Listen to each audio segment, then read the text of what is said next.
Hello, dear friends, and welcome back for this fourth part of our whispered read-through of the 70 Great Mysteries of the Ancient World, unlocking the secrets of past civilizations. A lovely book which details the archaeological or historical evidence for famous myths and legends. Let's start with number 16, Memories of the Dreamtime. Eternal time frame in Australia. The art of Aboriginal Australia is the last great tradition of art in the world to be appreciated by the world at large. So when Europeans took possession of Australia with the landing of the British First Fleet in Botany Bay in 1788, they shaped the land by their own European values. They of course mapped it, divided it into fields and farms. They gave English language names, as if it were an empty land. But archaeologists within the same cultural tradition have always had a central concern: the dating of the exact time the Aboriginal people settled Australia. Their current best estimate is around 60,000 years ago or earlier. Aboriginal Australians have their own views on these matters. We have, they know and say, always been here, since the dreaming time when the land was made and put in order, and when the creeks and hills were made, and when the people were placed in their own country. Dream time, the word used today to express it in English, isn't really a fitting translation, because dream is the wrong word. It hints at some insubstantial, irrational world from which we'll wake up to a different true reality. And time is the wrong word also, because it suggests some distinct period placed in the past and separate from the present. An essential part of the dreaming of the always of the being here is that things are as they are and must be. Time, measured chronologically, change over time. Those central planks in archaeology and Western empirical science do not come into it. So in their ancient rock paintings and engravings, Aboriginal Australians left a pictorial record. Many of the animals and the birds are those in the land today, among them such as the bulgur and the crocodile, the sulphur-crested cockatoo and the python. These are creatures important in the Dreamtime stories. A common motif is a bird track, sometimes small, the size of a bush turkey's track, sometimes large, the size of an emu, sometimes even larger. Are these the last oversized images of emu tracks or records of a bigger bird? There are images of oversized human feet as well. So often, but not always, a dreaming place is a singular feature of the landscape, such as this naturally occurring great stack of sandstone. Here we have some wonderful images. Rock art is a living tradition. The Great Frieze in Kakadu National Park was painted in the early 1960s over traces of earlier paintings. And below are human tracks cut into a North Australian rock face, worn and crusted with age, and some were later outlined in white paint. The celebrated dot painting of recent art in Central Australia derives its iconography from ancient rock art. So in North Australia, the rock paintings of Kakadu National Park and its region go back thousands of years, certainly 4,000, probably more. There are many images of Tasmanian tigers, the marsupial carnivore that survived into the 20th century only in Tasmania. And on the Australian mainland, the tiger's been extinct since people brought dogs from Southeast Asia. These became the wild dingo. More efficient, medium-sized predator drove the tiger to extinction. We think the dingo came into North Australia some 4,000 years ago. So the pictures of Tasmanian tigers are of an extinct creature, but one which has been extinct only that length of time. A unique painting high in the remote stone country beyond even the boundary of Kakadu National Park hints at something older. It seems to depict an adult and juvenile of a single creature, which is almost certainly not a Tasmanian tiger, nor any kind of kangaroo or modern marsupial. Small front legs, with front paws rather like hands, beefy back legs and a broad tail. It's something odd about its middle, as if it had large and pointed udders or teats hanging below the body. The small or juvenile one has something similar. Is it one of the megafauna? One identification is a creature known only from its fossil bones, called the Palaeolithic. So we currently know just one painting. There might be more in the high stone country where countless rock shelters are full of paintings. And a central figure in the Dreamtime stories is the rainbow serpent, the great being who moved through the country shaping the land and has left the dramatic sign of her passing by, making the billabongs and pools, the rocks and creeks. Does it preserve some kind of memory that the great snakes, even larger than modern Australian pythons, of past times, and do Aboriginal stories of floods and rising waters also preserve the memory of the end of the Ice Age, where a rising sea level would have pushed people back from the older seashore? Here we have the rainbow serpent painted in 1995, a central figure in the Dreamtime stories.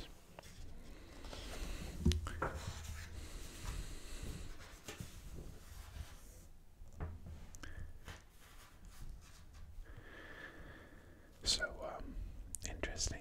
It's all referring to how the sea level rise is well dated and rather late in its final stages. A well-dated rock art sequence giving a telling clue. There is a decided increase in paintings which show people fighting at just that era of a rising sea, which would have pushed people of the shore into new contact with people of the stone, who formerly had been well inland. We're now moving into a different time frame, into the mysteries of the Stone Age now.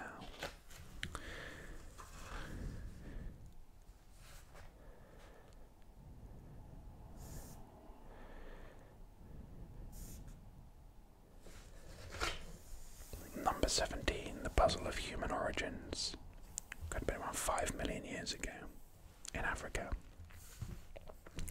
We are extremely close cousins of other species, and yet we have grown light years away from them, says Richard Dawkins in 1992. So the harsh and arid landscapes of Ethiopia and Kenya hold the fossils of our earliest known relatives, dating from around as early as 4.5 million years ago. Teeth, fragments of skull, and occasionally pieces of leg and arm bones are found eroding from ancient sediments. So also from Ethiopia is a fossil skull found in the Omo Basin dating to a mere 130,000 years ago. It's got the brain size of about 1,400 cubic centimeters within the range of people living today, but it's regarded as the first modern human, Homo sapiens, that has so far been discovered. Here's a reconstructed skull, and this is the schematic diagram of human evolution, showing the diversity of modern species. Here we have the fossilized remains of Lucy, dating to 3.5 million years ago, from Hadar, Ethiopia. Around 50% of the skeleton has survived, revealing that the species walked on 2 legs, but also maintained anatomical adaptations to efficient tree climbing. And here is the basin of the Omo River in southwest Ethiopia. Fossils found here include those of 3 million-year-old human ancestors, and dated to 1.6 million years ago. WT-1500, or the Nariakotomi boy, is the most complete skeleton from our evolutionary past. Assigned to Homo ergaster, it shows that the fully modern posture and bipedalism had evolved, even though brain size remained at approximately 1,000 cubic centimeters, much smaller than that of most modern humans. There he is.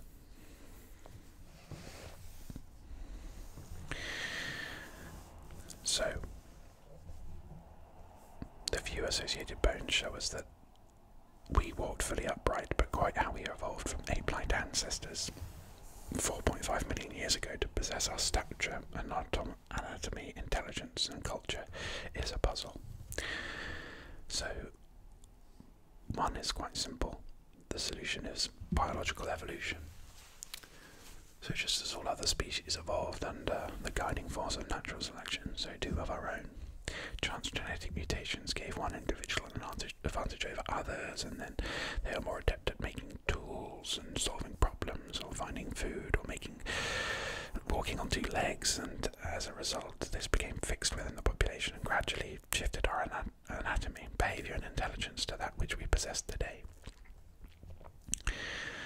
While the process of biological evolution provide an answer to the puzzle of human origins, as Charles Darwin originally explained, this is not the type of answer that we most desire. We want a much more detailed solution to it that tells us when and why specific changes in anatomy, behaviour and intelligence occurred.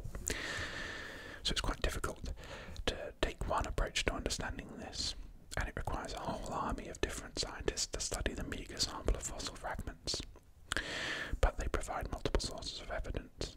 While anatomy provides some clues to past behaviour, other evidence comes from the stone artefacts, food waste, fireplaces, and other material residues left by our ancestors, and they're the province of archaeologists. But we must also know about the environments within which they were living, which requires geologists and ecologists. So various techniques are being used to date and extract the maximum information from the remains, so physicists and chemists play a major role. And it's not only evidence from the past that must be examined, an understanding of the genetic diversity of living humans is crucial. So discoveries of fossils and archaeological evidence in the last few decades have in some ways made the puzzle of human origins more difficult to solve, but more interesting.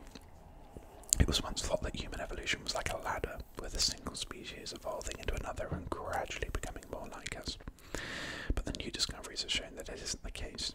It's more like a bush with many different branches, each taking our ancestors and relatives in a slightly different direction, all of which, bar one, proved to be evolutionary dead ends. And then it's become difficult to consequently identify which species is ancestral to which, and how many species are represented by the fossil specimens we possess. Walking on two legs was adopted by several types of Australopithecines, who were also likely to have made stone tools, something once thought to be just the exclusive attribute of Homo alone. But during the latter stages of human evolution, the Neanderthals had brains the size of ours, and were big game hunters, and probably had complex language, and they were too an evolutionary dead end. So the fossil discoveries have allowed us to get rid of simplistic notions about a ladder of evolutionary progress. We pay more attention to the behavioural ecology of human ancestors and relatives, and the pressures, selective pressures for change, such as dramatic environmental changes, and this created evolutionary feedback loops, so the developments kept piggybacking on each other. Consider, for example, the shift to habitual walking on two legs, increased meat eating, brains of about 900 cubic centimetres, and enhanced technical skills at flaking stone, all of which were present by about 1.8 million years ago, within a species known as Homo augusta. The shift to full bipedalism has to have occurred, or seems to have occurred, around 2 million years ago, strongly related to the move to the savanna environments caused by a severe reduction in rainfall in equatorial Africa. So by adopting an upright posture, ancestors reduced the amount of solar radiation their bodies received, maintaining a lower body temperature, and they could forage when other animals had to rest in the shade. Interesting, I hadn't thought about that before. Living in more open environments is also likely to have placed pressures on our ancestors to live in larger social groups as a means of protection from carnivores. I think coping with a large number of social relationships is one of the most intellectually demanding jobs we do.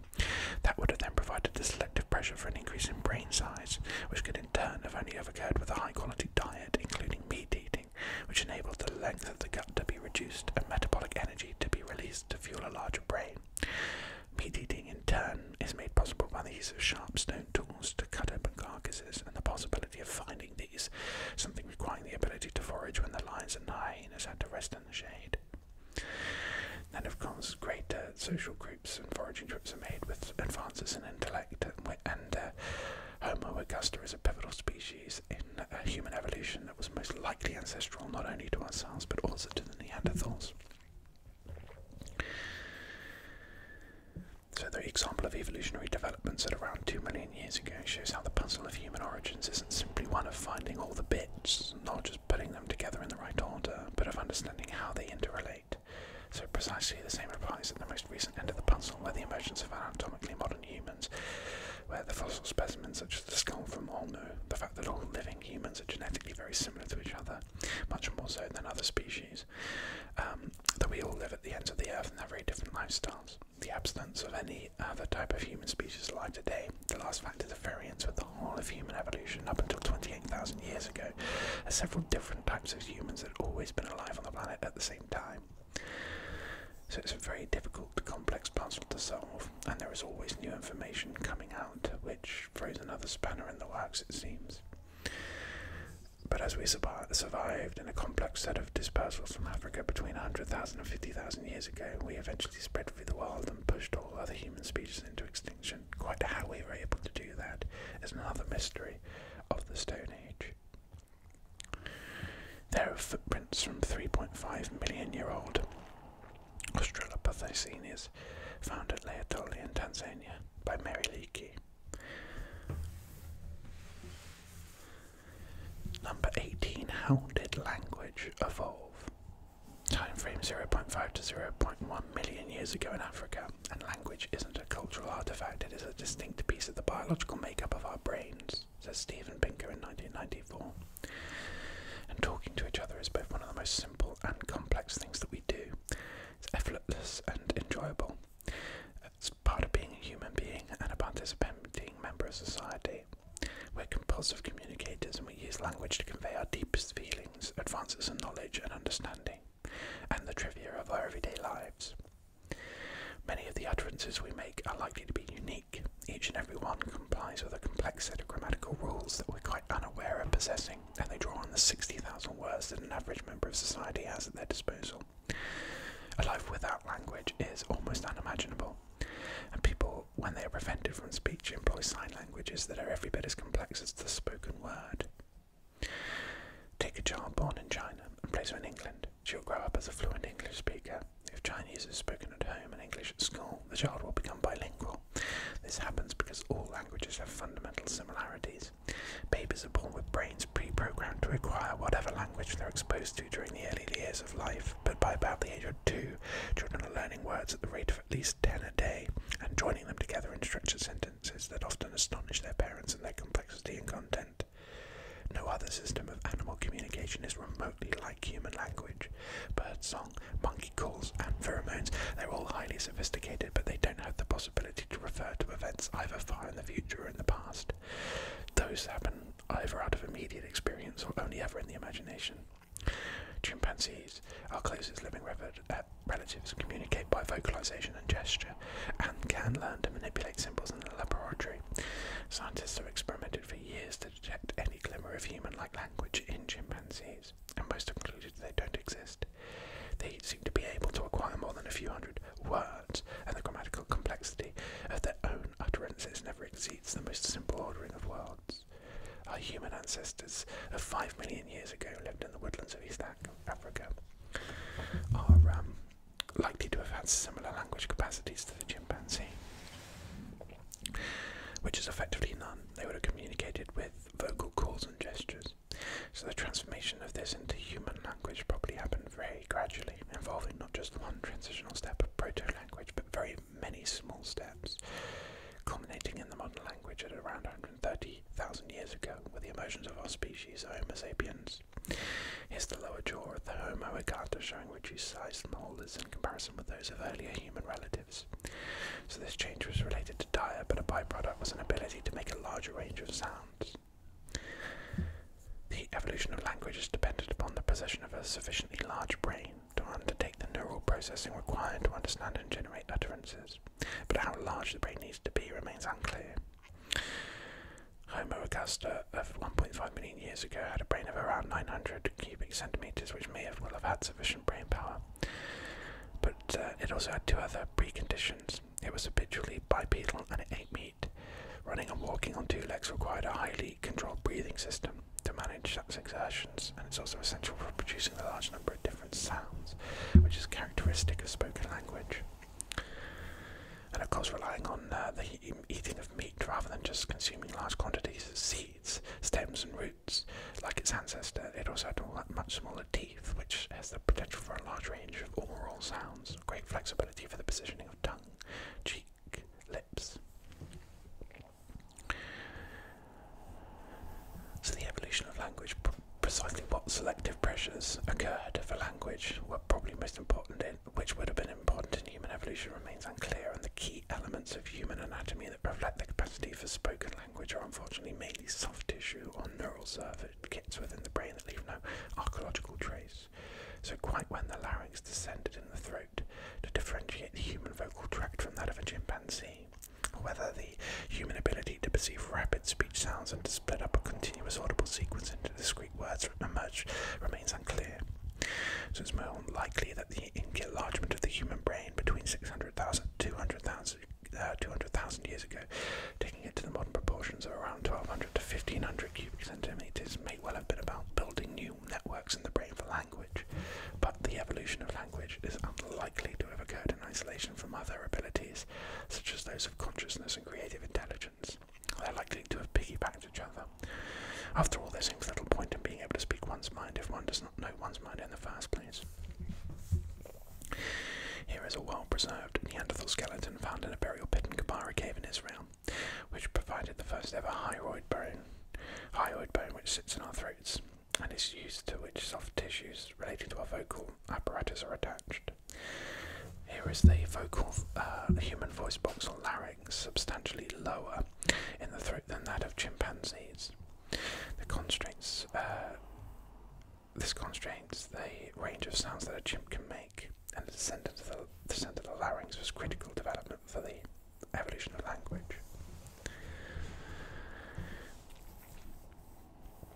In light of the evidence, bone harpoons dating to 90,000 years ago and red ochre from the caves in South Africa from as much as 120,000 years ago, there's little doubt that the first Homo sapiens had language. It's just difficult to imagine people engaging in body painting and making complex tools if they're still unable to talk about what they were doing and why.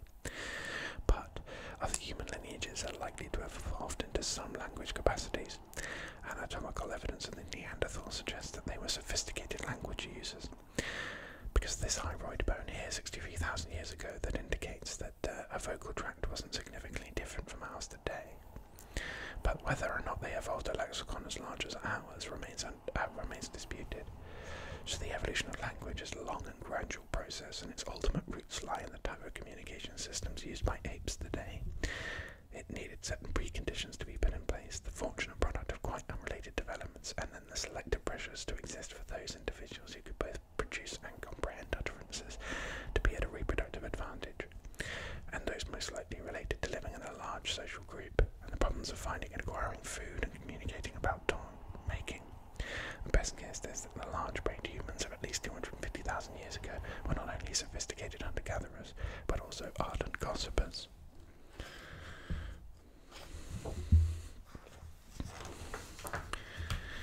And this leads us on to the question of what happened to the Neanderthals, number 19, sometime between 250 to 28,000 years ago, which is a big old time frame in Europe and Western Asia.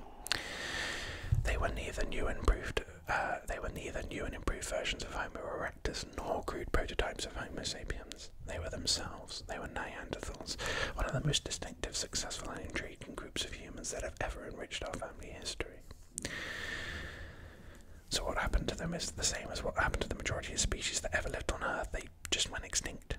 But as much as there's nothing unusual about that, it's interesting to know why they went extinct so very recently, less than 30,000 years ago, and then left our species, Homo sapiens, as the only member of our genus alive on the planet.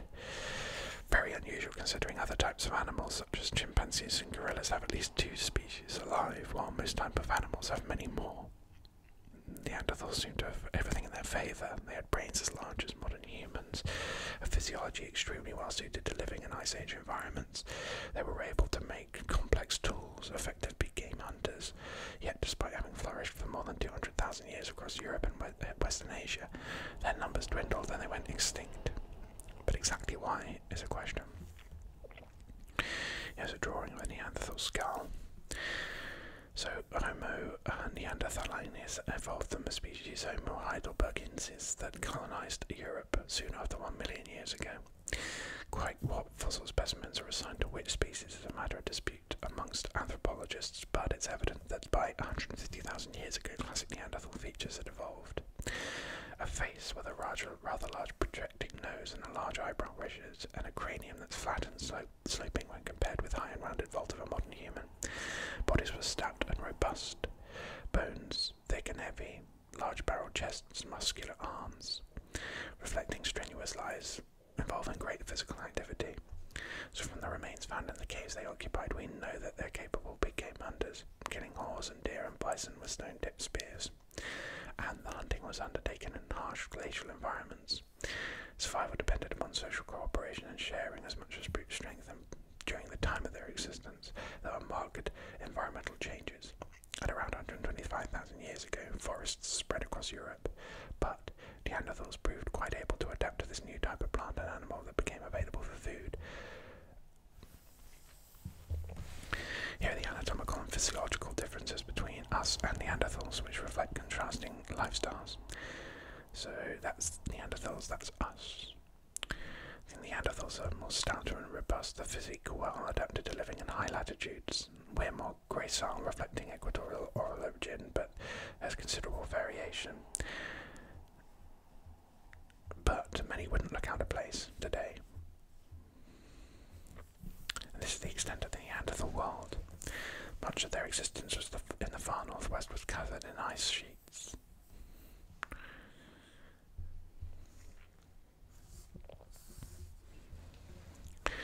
They're a successful species, spanning across, as we can see, a lot of the world, and from an evolutionary view, nothing went wrong. All that happened was a new species entered landscapes which the Neanderthals hunted and gathered, outcompeting them for foods, caves, and sources of stone. So the rule of ecology states that two different species cannot share the same niche. So that's exactly what began to happen in Western Asia from about 100,000 years ago, and in Europe from 40,000 years ago. The new species was us, Homo sapiens. So having evolved in Africa 130,000 years ago, groups of Homo sapiens began dispersing into Asia and Europe soon after. And quite why they showed such wanderlust is unclear, but it's evident by 60,000 years ago they spread throughout Southeast Asia and crossed into Australia. Other groups have travelled to Israel and buried their dead in the caves of Kamseh and Skul. They may have come face to face with Neanderthals, or they might not have done, because they were living in precisely the same area 125,000 and 63,000 years ago. Whether they were there when modern humans arrived or they travelled into Europe remains unclear. But there's little doubt that once modern humans entered Eastern Europe 40,000 years ago and then spread rapidly to the west, the two species did become aware of each other's presence. There's some bone and antler jewellery that some Neanderthals began making in southwest France around 33,000 years ago, which was a completely novel activity for them, but an established part of modern human culture. They appear to have been copying the modern humans, using their own techniques and choosing their own materials, but inspired by what they saw modern humans wearing. And then very soon, they disappear, except within the Iberian Peninsula. There are no signs of physical combat having taken place, let alone murder or the type of genocide that happened when Europeans came into contact with Aboriginal peoples of America and Australia. But we do know from archaeological records that modern humans had a way of life that was nearly identical to that of Neanderthals. Hunted large animals, used stone as a raw material, required the use of caves for shelter. It's a classic case of niche overlap. One species had to give way to the other, and that it should be the Neanderthals is quite surprising because they'd occupied Europe for many thousands of years.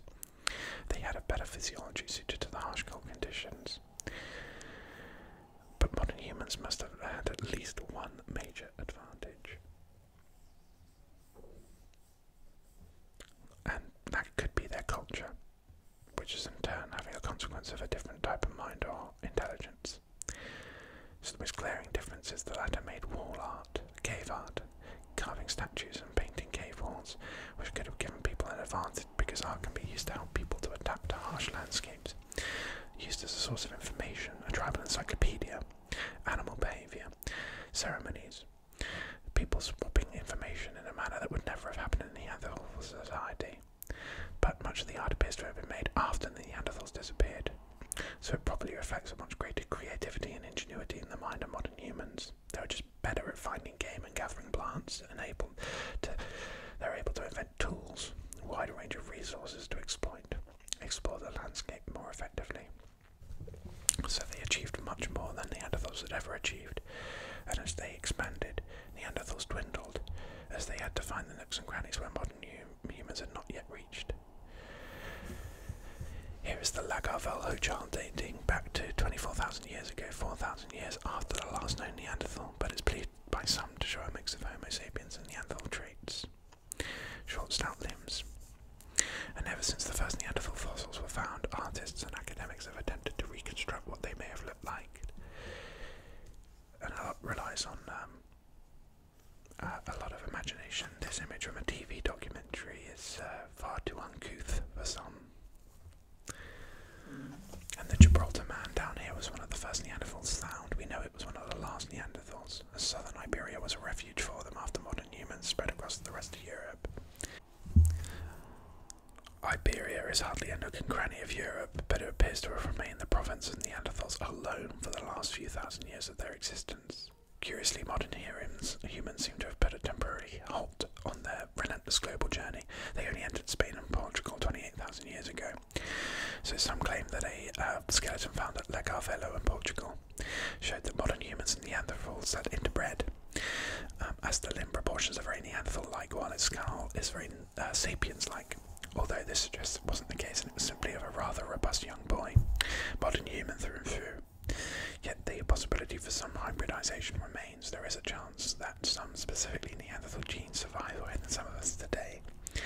The very last ones were found at sites far south like Gibraltar. Not only hunted animals, but they gathered shellfish to eat.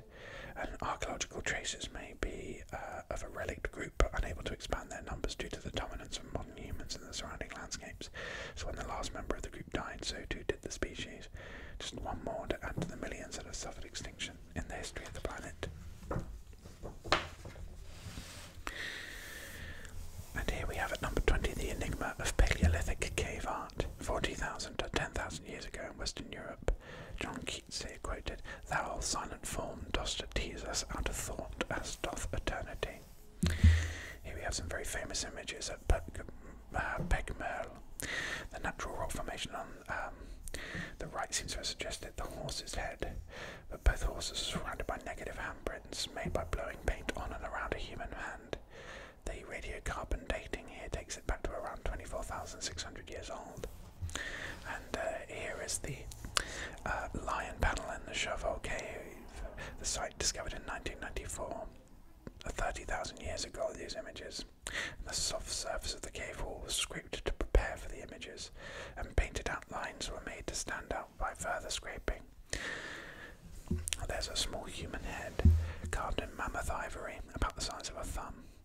Comes from an excavation at Bressonbury, undertaken in the early 20th century, when the techniques weren't as rigorous as today, so its exact provenance is unknown, and its authenticity is now debated.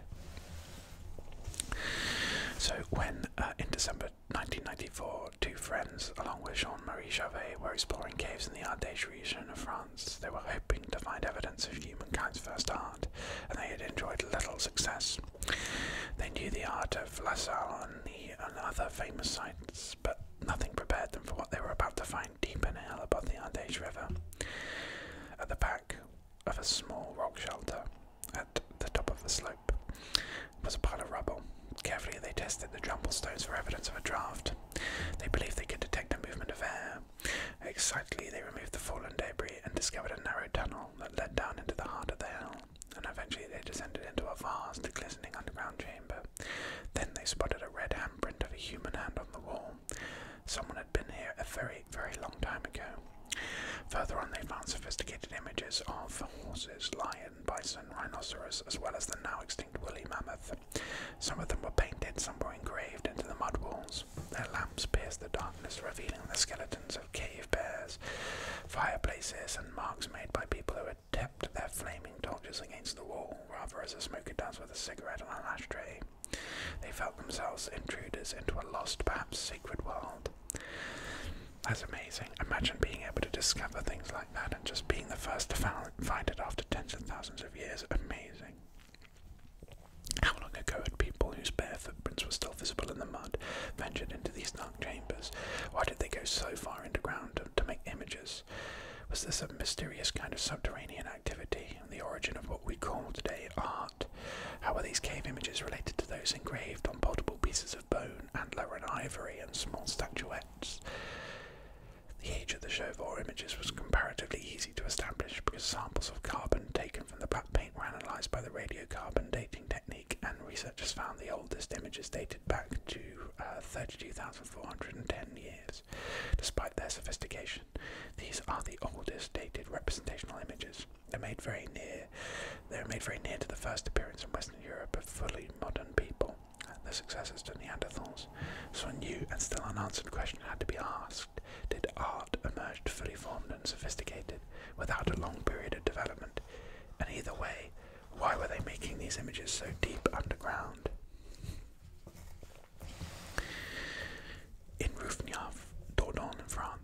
horse's head is painted on a flint nodule that juts out from the cave wall. The rest of the animal's body appears to be hidden inside or behind the wall.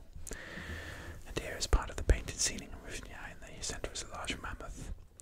And there are also images of the ibex, a mountain goat that has large curved horns. And this is the so-called sorcerer that's engraved at the end of the passage cave, known as Gabu. The figure has horns and a tail and appears to be dancing, and a line from the mouth joins it to two rectangular grid forms that are similar to those found in La Salle. So a century ago, researchers suggested that the comparatively few upper Paleolithic images were then known simply art pour l'art, art for the sake of art, and that image making was a pastime that grew out of idle scratching on rock walls. But it is hard to imagine people crawling, squeezing and climbing their way underground just to make pictures of animals they'd seen in the countryside. And the notion that art is simple was rightly questioned. Indeed, many art historians believe there is no such thing as art pour l'art.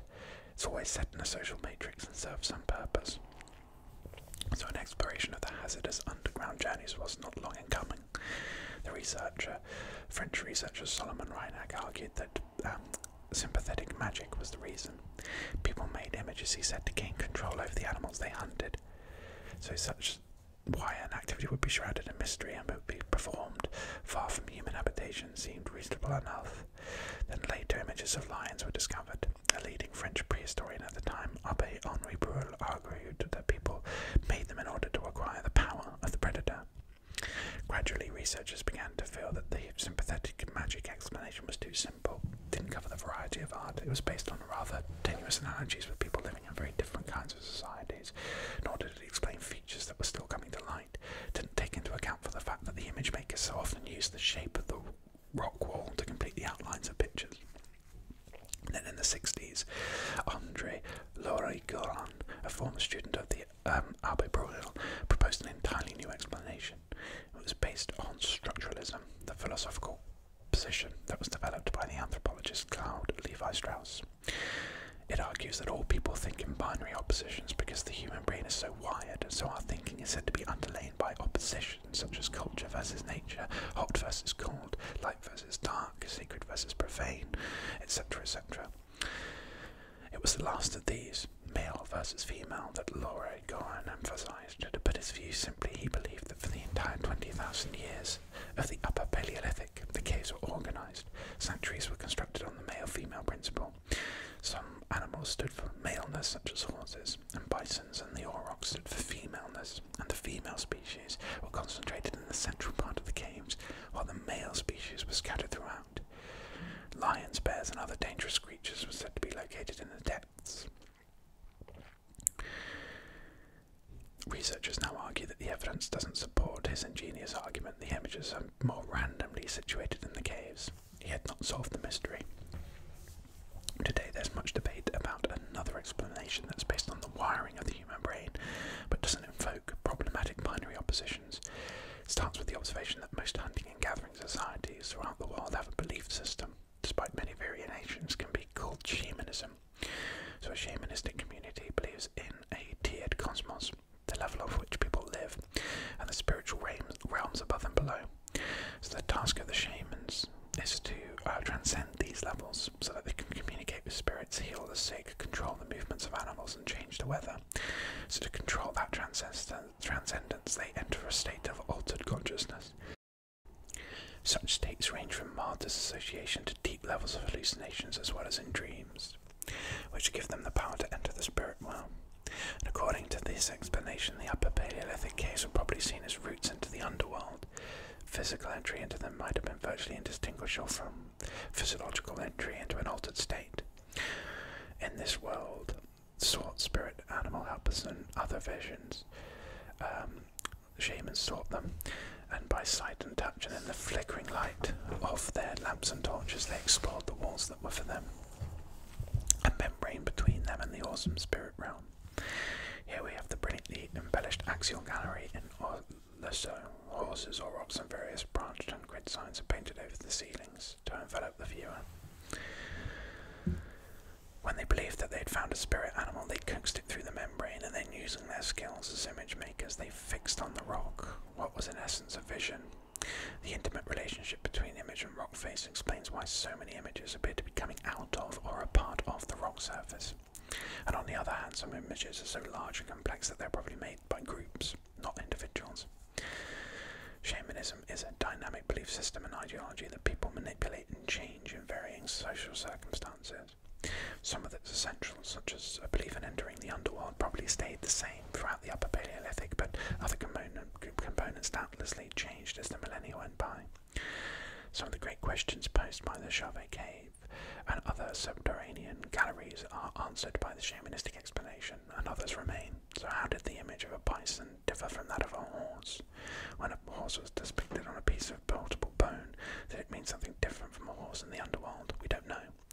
The silent images, like those on Keats' Grecian urn, tease us out of the thought as doth eternity. Yet in Chauvet and other embellished caves we can reach out and almost touch the lost world of the first real people. And on that rather ethereal note, we conclude our journey up to number 20 of these mysteries, unsolved mysteries of the ancient world. Thank you for joining me, and I look forward to having you join me next time for